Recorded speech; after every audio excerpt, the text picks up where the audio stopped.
the next major nutrient deficiency people find in their vegetable gardens is going to be potassium, which is the K on the NPK on your synthetic fertilizers.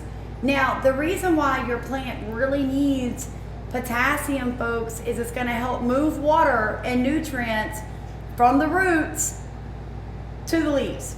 Now, it's also going to help your plant harvest the energy from the sun, basically photosynthesis. Now, if your plant has a deficiency in potassium, you're going to know because you're going to get yellow leaves. The leaf edges are going to turn brown and begin to curl up. They can even become brittle. The next thing is you're going to have poor flowering. And what I mean is you may have this big, beautiful tomato plant and only 4 flowers on a 4-foot tomato plant.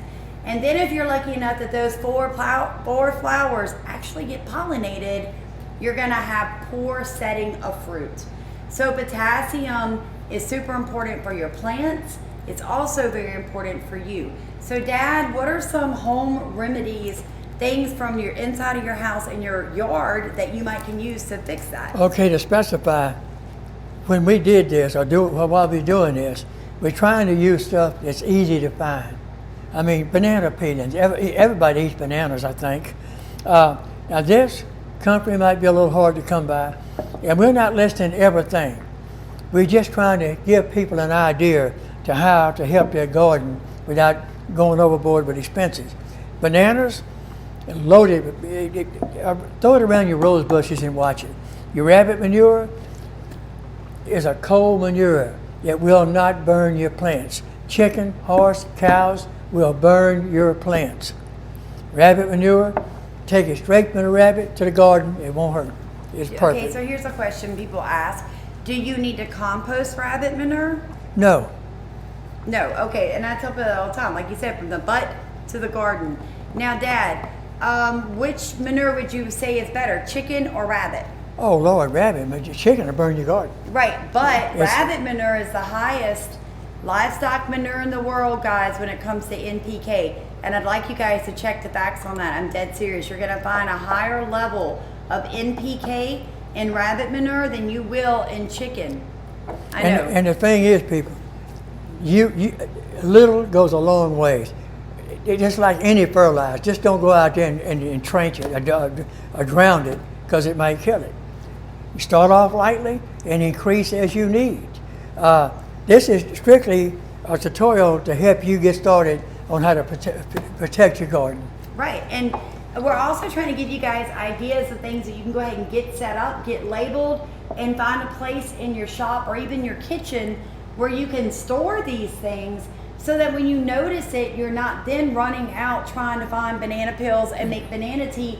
If you need potassium in a tea form today, you had better make it 4 to 6 weeks ago, guys, or it's not available to you today. You're gonna have to spend money. So we're hoping you're gonna take all of this knowledge and make you some teas, and you know, like my dad did, cut up some banana, stick it in water, set it on the shelf. That's it. It's all you've got to do.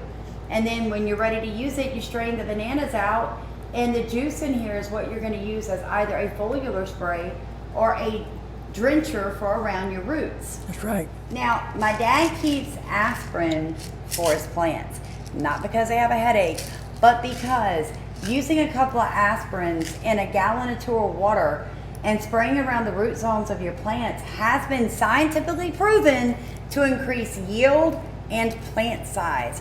He also uses aspirin to root as his own homemade root stimulator. Now, oh my gosh, what he's got down here is a pulverized onion, a whole fresh onion that's been blended and pulverized, and then 3 aspirins in about a gallon and a half of water, and he just puts a lid and he leaves it. I'm not pulling the lid off, it's pretty strong. But when he's ready to root, like the figs he got from my property the other day, or blueberry bush, or rose, or a sarsaparilla, sassafras trees. He gets his rootings ready and he drops them in this bucket for about 5 minutes. Well, I'm getting my pots already. And then when he pulls it out, it is just stimulated and oxygenated the entire root cutting. So I think that's really cool, and it's another way for you to make your own things, to make root stimulators. Now, I use garlic on my property quite a bit. I grew it this year in an organic version,